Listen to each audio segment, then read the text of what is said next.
आदाब नाजरीन, मैं हूं त्रिवेंद्र भारद्वाज। आज हम बात करेंगे दिल्ली इलेक्शन पर। दिल्ली इलेक्शन का टाइम करीब है और दिल्ली में होने वाले हैं इलेक्शन। 7 तारीख को होंगे दिल्ली में इलेक्शन इस बार और 10 तारीख को आएगा उनका नतीजा। लेकिन अभी तो एक होड़ लगी है सत्ता को हासिल करने की।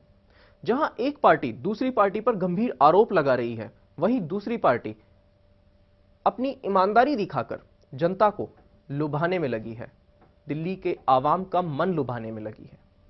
जब हिंदुस्तान में कांग्रेस पार्टी की सल्तनत थी, 40 साल पहले बैंकों का राष्ट्रीयकरण किया गया था। और जब बैंकों का राष्ट्रीयकरण किया गया तो यह कहा गया था कि बैंक अमीरों के कब्जे में है, सिर्फ अमीरों के लिए काम करती हैं, इन बैंकों का लाभ गरीबों को नहीं मिल रहा और इसलिए उसका सरकारीकरण करना जरूरी है, तब जाकर के गरीबों को लाभ मिलेगा।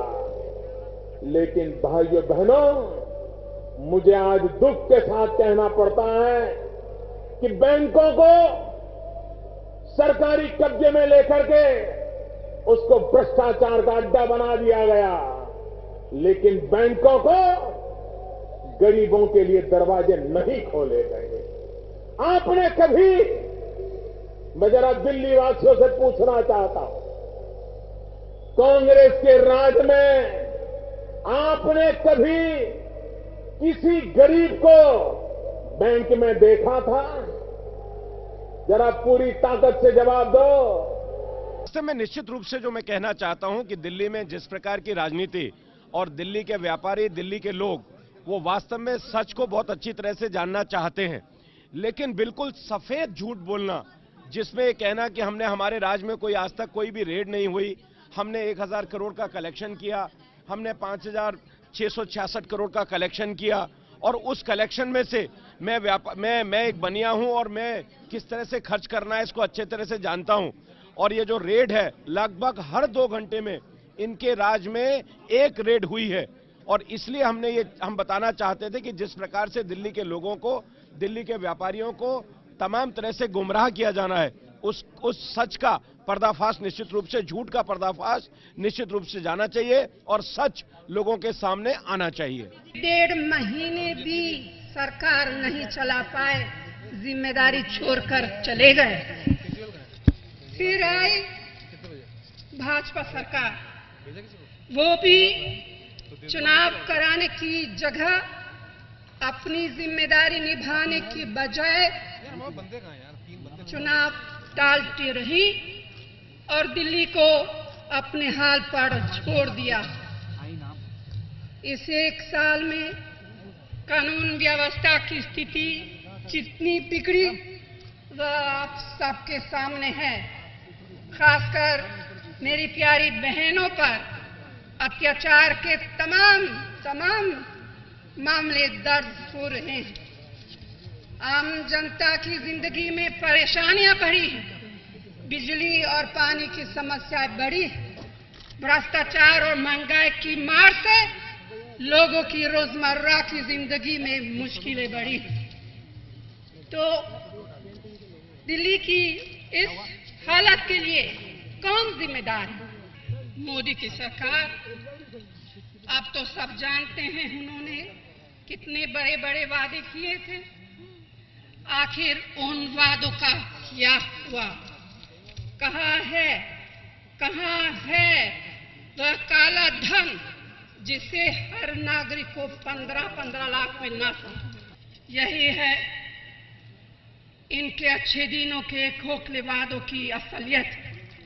अगर भाजपा को आपने दिल्ली में भी मौका दे दिया तो यह आपका क्या हाल करेंगे, इसके बारे में आपको अच्छी तरह से सोचना है।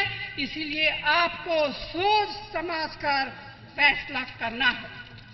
जिस वक्त नरेंद्र भाई मोदी गुजरात के मुख्यमंत्री थे तो उस वक्त ये चिट्ठी लिखी गई और हमारा ये मानना है कि जब गुजरात के मुख्यमंत्री के तौर पे उन्होंने 7वें वेतन आयोग का विरोध किया तो अब हम कैसे माने कि वो सरकारी कर्मचारियों के लिए 7वां वेतन आयोग लेकर के आएंगे। और दूसरी तरफ अरविंद केजरीवाल हैं, जिनकी नजर में सारे सरकारी कर्मचारी भ्रष्ट हैं। देखिए, बीजेपी की कोशिश है कि वो लोग कुछ ना कुछ ऐसी बात करके वो सही मुद्दे, असल मुद्दे दिल्ली के अंदर हैं, उससे लोगों का ध्यान भटकाना चाहते हैं। उन्होंने अपनी मुख्यमंत्री कैंडिडेट का गला तो उन्होंने बंद कर दिया, उनको गैग ऑर्डर भी दे दिया और उनका गला खराब हो गया। अब हैरानी की बात यह है, जनता को यह सोचना है कि किरण बेदी और केजरीवाल दोनों का गला समय पे ही खराब क्यों हो जाता है। पिछले साल जब केजरीवाल जी मुख्यमंत्री थे तो उनका गला खराब हो गया, वो लोग उनसे समझ ही नहीं पाए कि क्या वो बोलना, क्या दिल्ली को देना चाहते हैं। अब किरण बेदी जी का गला खराब हो गया है, जबकि दिल्ली की जनता जानना चाहती है कि उनका दिल्ली के बारे में विजन क्या है। तो हम लोग जो असल के मुद्दे हैं वो लोगों के बीच में लेकर के आना चाहते हैं।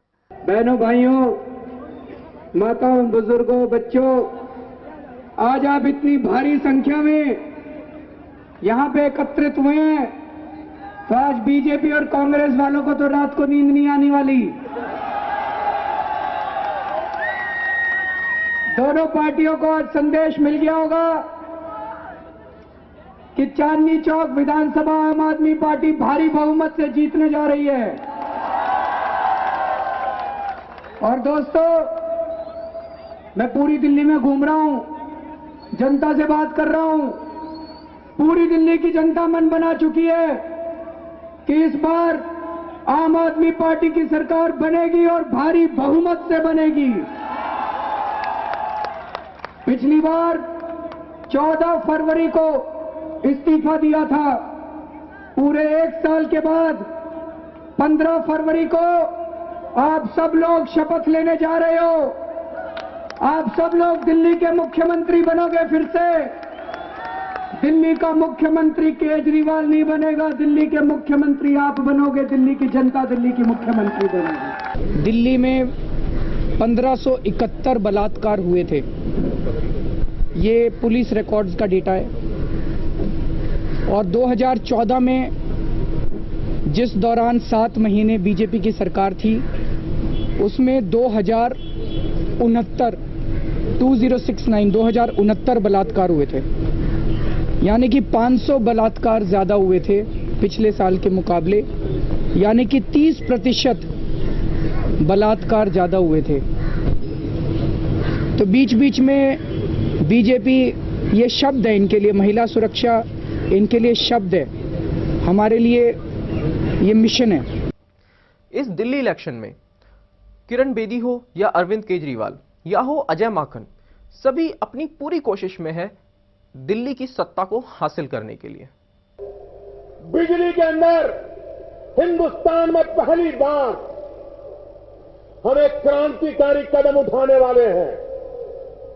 भाइयों बहनों, जैसे मोबाइल फोन में आप आराम से अपना सर्विस प्रोवाइडर चुन सकते हो, सस्ते से सस्ता फोन का चार्ज करने वाला फोन का कनेक्शन ले सकते हो, उसी प्रकार से दिल्ली में हम ये योजना करने वाले हैं कि अगर मान लीजिए 10 कंपनियां यहां बिजली बेच रही हैं और अगर आप चाहते हो कि हमें इससे बिजली नहीं लेनी है, वो सस्ती देता है, हम उससे लेनी है, तो आप ले सकते हैं, व्यवस्था हम करने वाले हैं।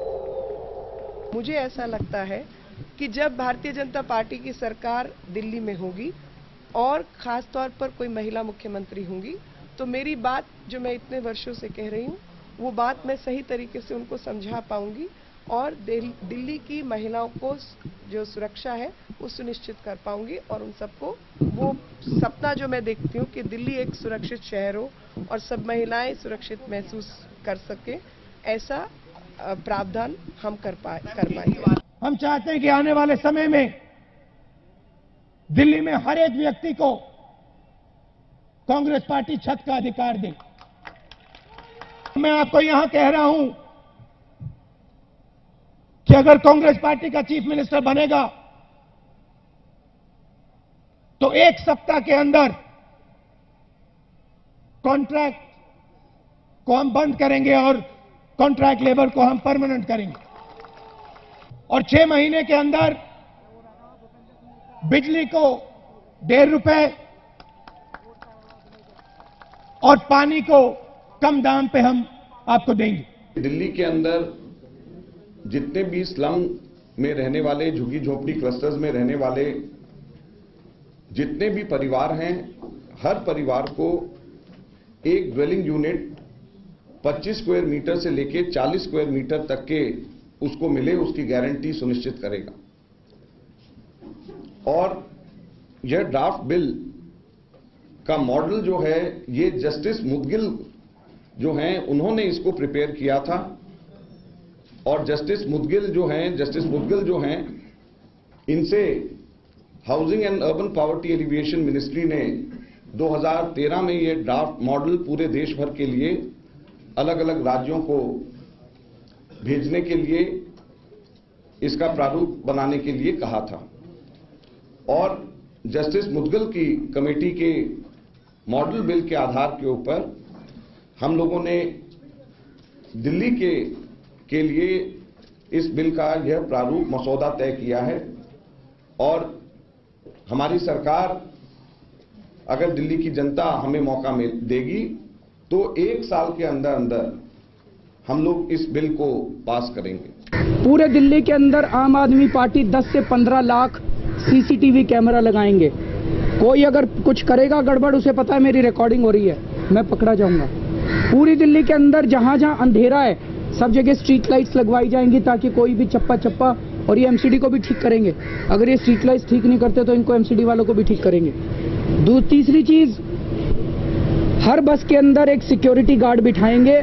अगर कोई लड़का किसी लड़की को छेड़ता है उसको तुरंत पकड़ के थाने में बंद कराया जाएगा और आप देखेंगे 1 साल के अंदर ये मॉलेस्टेशन के और रेप के केसेस में किस तरह से कमी आती है। और चौथी चीज, जैसा हमने कहा था, पूरी दिल्ली को वाईफाई से कनेक्ट करेंगे, फ्री वाईफाई करेंगे। हर महिला को अपने मोबाइल फोन पे एक सुरक्षा बटन देंगे। खुदा ना खास्ता वो कहीं मुसीबत में पड़ जाती है, जैसे ही वो बटन दबाएगी वाईफाई के जरिए पुलिस को उसकी एग्जैक्ट लोकेशन पता चल जाएगी और पुलिस 5 मिनट में पहुंच के उस लड़की को बचा सकती है। नाजरीन, इलेक्शन पर चर्चा जारी रहेगी, पर इससे पहले लेंगे हम एक छोटा सा ब्रेक।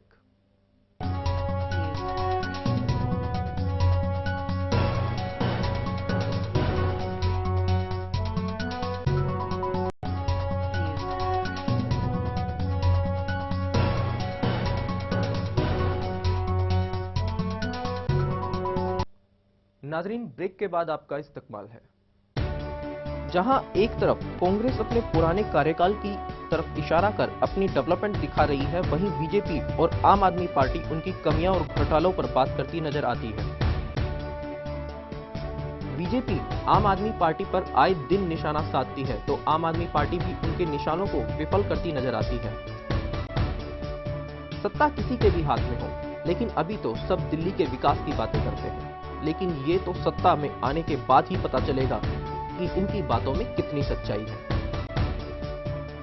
अब एक नजर डालते हैं दिल्ली के इलेक्शन पर। न्यूज चैनल्स के सर्वे क्या कहते हैं, किसकी होगी हार, कौन होगा दिल्ली के सीएम पद का दावेदार। दिल्ली इलेक्शन में न्यूज चैनल्स में अगर देखा जाए तो आज तक के अनुसार देश की सबसे बड़ी पार्टी बीजेपी को 19 से 25 तक सीटें मिल सकती हैं और कांग्रेस को, जो कि देश की बड़ी पार्टी ही नहीं सबसे पुरानी पार्टी भी है, उसे सिर्फ 3 से 7 सीटें मिलने की उम्मीद है।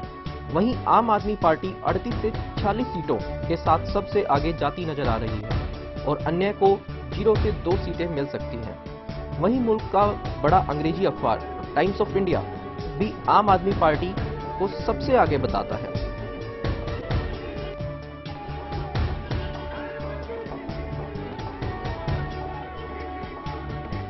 द इकोनॉमिक्स टाइम के अनुसार बीजेपी को 28 से 32 सीटें मिलने की उम्मीद है और आम आदमी पार्टी को 36 से 40 सीटें मिलने की उम्मीद है।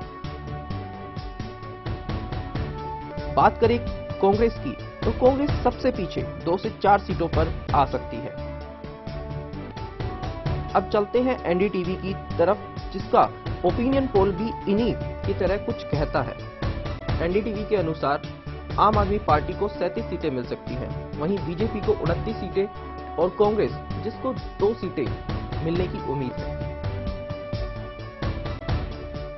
ये थे कुछ बड़े न्यूज चैनल्स और देश के नामी अखबारों के सर्वे। अब देखते हैं कि जनता की क्या राय है। हम जानेंगे कि आखिर इस इलेक्शन को लेकर उनकी क्या राय है, किस पार्टी को देंगे वोट, किस पार्टी ने कितना काम किया और कौन से उम्मीदवार इनके लिए विश्वास से भरा पड़ा है। सबसे पहले मैं आपसे सवाल करूंगी, जिस तरीके से देखा जाए पिछले बार जो असेंबली इलेक्शन हुए थे, आम आदमी पार्टी को बहुत अच्छी तरीके से सामने आई थी, क्या लगता है कौन सी पार्टी जो है वो आपका साथ देगी? आपकी तो यही आम आदमी पार्टी का ही चांस चल रहा है ज्यादा, क्योंकि चुनाव प्रचार में भी आगे है और उम्मीद भी वही है कि वही जीतेगी। विकास का अगर हम बात करें, बीजेपी लगातार विकास की बात करते हुए आ रही है, आम आदमी पार्टी आम आदमी की, आम जनता की बात करती है, वही कांग्रेस जो है पिछले 15 साल में किए हुए अपने कामों को गिनाती है। क्या लगता है कौन सी पार्टी कितनी ज्यादा अच्छे तरीके से सामने आई? आज के डेट में देखिए 15 साल में जो कांग्रेस ने किया है, आज दिल्ली जिस कंडीशन में है और पार्टी से बेहतर है। इसका दिल्ली के जो पोजीशन है इस वक्त, कांग्रेस ने जो काम करके दिखाया वो बेस्ट करके दिखाया, हर जगह अच्छी तरह करके दिखाया। बीजेपी वो नहीं कर सकती, बीजेपी से अपने खाली जात पात के ऊपर वोट ले रहे हैं।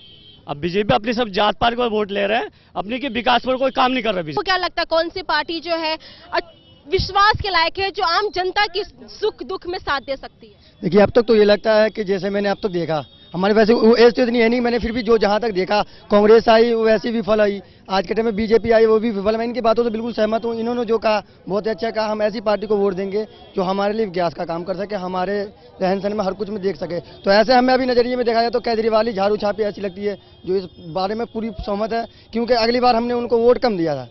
आपको क्या लगता है कौन सी पार्टी जो है वो दिल्ली को सुधार सकती है, आपका साथ दे सकती है? भाई आम आदमी ने तो फायदा ही करा है पब्लिक का, बाकी तो लूट खसोटी हो रही है। सेंटर में भारतीय जनता पार्टी की सरकार है, तो दिल्ली में भी भारतीय जनता पार्टी की सरकार बननी चाहिए। तो बीजेपी की गवर्नमेंट बनेगी तो दोनों तरफ से काम काफी ज्यादा तेजी से दिल्ली में होगा। आपको क्या लगता है कौन सी पार्टी जो आपका फायदा पहुंचा सकती है? मेरे ख्याल से तो बीजेपी फायदा पहुंचा सकती है, क्योंकि सेंट्रल में भी बीजेपी है और केजरीवाल जी को एक चांस जनता ने दिया था, उसका वो खड़ा उस पे नहीं उतरे, इसलिए बीजेपी को अगर मिलने से, बीजेपी को चांस मिलने से बीजेपी ही यहाँ दिल्ली की भला कर सकती है। आपको क्या लगता है कि कौन सी सरकार ऐसी है जो सुधार कर सकती है और यहाँ पर किस किस चीजों की जरूरत है जो सुधार के लायक है? सुधार के लिए है तो कि एक तो आयत के लिए पूरे ये होती है प्रॉब्लम, जो रास्ता जाम हो जाती है, क्रेन है जो उठा रहा है, लेकिन ये दोनों भी कोई भी आएगा तो अपना काम करेंगे ही। लेकिन अभी मौजूदा हालत में राष्ट्रपति शासन है, न बीजेपी कर रहे हैं न आप वाले कर रहे हैं। केजरीवाल जी की सरकार में सबसे बड़ी बात ये हुई थी कि मतलब करप्शन के अंदर आदमी अपनी बात कह पा रहा था। आज तक जितनी भी गवर्नमेंट्स आई हैं, कांग्रेस आई, उससे पहले बीजेपी भी आ चुकी है, लेकिन किसी भी गवर्नमेंट ने पब्लिक से जुड़ने का काम आज तक कभी किसी ने नहीं किया। आप इस बारे में क्या कहना चाहेंगे? बिल्कुल इन्होंने सही, भाई साहब ने सही कहा। करप्शन के, हम भी ट्रांसपोर्टर आदमी है, अथॉरिटी में हम जाते थे सर करके, जो हमें 2-2 दिन हमारे को धक्के कराए जाते थे, ये काम नहीं होगा, आपका काम नहीं होगा, सर करके 5 मिनट में रुकिया भी काम होने लगे थे। पुलिस वाला मंत्री लेने में पैसे लेने से घबराना शुरू कर दिया। अथॉरिटी में फिटनेस होने गाड़ी जाती थी, 1 मिनट नहीं लगता था, कोई करप्शन नहीं, कोई दलाल नहीं, कोई कुछ नहीं। बहुत होना चाहिए एक चांस इसको, केजरीवाल को फुल मेजोरिटी के हिसाब से मिलना चाहिए उनको। क्या कहना चाहेंगे, केजरीवाल जी के हम लोग उम्मीद पे जी रहे हैं। चूंकि आज 7 महीना हो गया बैटरी रिक्शा बंद हुए, दिल्ली में 2.5-3 लाख लोग बेरोजगार हुए पड़े हैं। एक रिक्शा से लोगों ने अपना कम से कम 20,000-50,000 रुपया कर्ज 10% पे 20%। नितिन गडकरी ने ये 17 जून को कि 4 सवारी चलेगी और ये चलेगी, लोगों ने ब्याज पे कैसे कैसे ले लिया। 7 महीने से लोग बेरोजगार हुए बैठे और जिधर जाइए उधर पुलिस डंडे मारती है, उधर वो मारती है। अब बदले कहा जाए, आदमी गरीब आदमी तो भूखा मर रहा है भाई। तो इसलिए हम लोग की तो पूरी कोशिश है जन मन धन से कि केजरीवाल जी की सरकार बननी चाहिए, तभी हम लोगों गरीबों की इज्जत बचेगी। अभी केजरीवाल की जो सरकार आई थी उसमें भी यहाँ खादर को अभी कोई फायदा नहीं हुआ, क्योंकि वो था ही नहीं उसकी सरकार। और आसिफ मोहम्मद खान बिल्कुल 1 पैसे का काम नहीं कर रहा है, यहाँ पे 1 रुपए का भी काम नहीं किया यहाँ पे उसने। और खाली अभी तक जो भी सरकार बनी है, हमें यहाँ कोई फायदा नहीं हुआ अभी किसी चीज़ का, किसी भी चीज़ का। ना स्कूलों में कोई पढ़ाई होती है, खाली नाम के लिए बैठ जाते हैं आके, नाम के लिए शिक्षा को आगे बढ़ाया जाए। ये लगभग सभी न्यूज चैनल्स और प्रसिद्ध अखबारों के ओपिनियन पोल इस बात को बताते हैं कि इस दिल्ली इलेक्शन में कांग्रेस सबसे पीछे है। बीजेपी दूसरे नंबर पर और आम आदमी पार्टी सबसे आगे है। पिछले साल अपनी सरकार बनाने के बाद केजरीवाल ने त्यागपत्र दे दिया था, जिससे दिल्ली की आवाम के सपनों पर पानी फिर गया था। वहीं पीएम मोदी के आने के बाद बीजेपी से लोगों को आस बंधी थी, लेकिन आवाम को किए वादों पर वो भी पूरी तरह खरे नहीं उतर पाए, ऐसा आवाम का ही मानना है। अगर बात करें कांग्रेस की, तो कांग्रेस को आवाम पहले ही भ्रष्टाचार और घोटाले से घिरी सरकार मानती है, लेकिन इस राजनीति के दंगल में कहीं केजरीवाल अभी भी लोगों की आस बने हुए हैं, ऐसा ये सर्वे भी बताते हैं। और दिल्ली की आवाम भी इन सभी सर्वे और लोगों की राय को देखते हुए तो ऐसा लगता है कि आम आदमी पार्टी भले ही नई पार्टी हो, लेकिन मुल्क की दोनों बड़ी सियासी पार्टियों पर भारी पड़ रही है। अब ये तो 10 तारीख ही तय करेगी कि दिल्ली का सीएम कौन होगा, किसके हाथ लगेगी सत्ता दिल्ली की।